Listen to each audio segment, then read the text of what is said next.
Pemirsa, terima kasih masih kembali bersama kami di Studio. Pemirsa, ini ada bus Transjakarta yang mogok di perlintasan kereta sebidang Jalan Panjang, Kedoya Utara, Kebonjeruk, Jakarta Barat. Akibatnya pemirsa, para penumpang ini panik berhamburan keluar dan memecahkan kaca untuk menyelamatkan diri.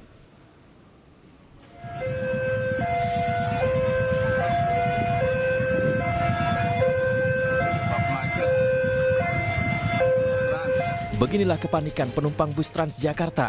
Mereka berhamburan keluar dari dalam bus saat bus tersebut mendadak berhenti di tengah rel lintasan kereta api.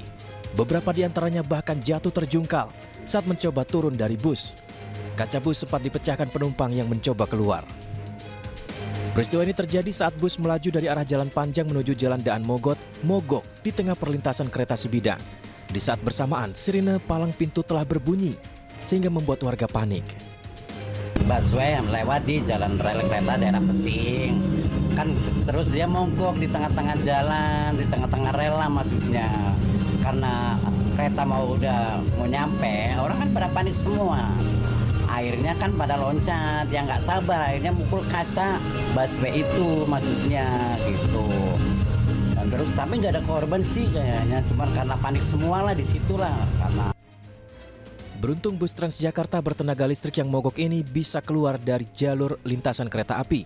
Tidak ada korban jiwa dalam peristiwa ini. Namun belum diketahui penyebab bus ini tiba-tiba berhenti mendadak di tengah rel. Dari Jakarta, Miftahul Gani, iNews melaporkan. Pemirsa, kita ke informasi lainnya. Usai permohonan pra-peradilan ditolak, Komisi Pemberantasan Korupsi akan memanggil Sekjen PDIP Hasto Kristianto. Ya, Hasto akan kembali diperiksa pemirsa sebagai tersangka dugaan suap dan perintangan penyidikan kasus Harun Masiku.